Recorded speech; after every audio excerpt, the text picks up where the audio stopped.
Bagara rice తయారీ విధానం: ఎర్రగడ్డలు, పచ్చిమిరపకాయలు, అల్లం వెల్లుల్లి పేస్టు, బిర్యానీ సామాన్లు వేసుకొని వేయించుకోవాలా. టమోటాలు వేసుకొని తగినంత ఉప్పు వేసుకొని కొత్తిమీర, పుదీనా, పసుపు, కారం, గరం మసాలా, పెరుగు వేసుకొని తగినంత నీళ్లు పోసుకోవాలా. ఎసురు కాగిన తర్వాత బియ్యం వేసుకొని ఒకసారి కలియబెట్టాలా.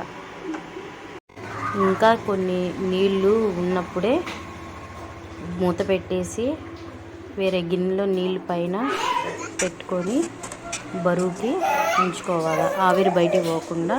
తర్వాత మూత ఓపెన్ చేసి చూస్తే వేడివేడి బగారా రైస్ రెడీ.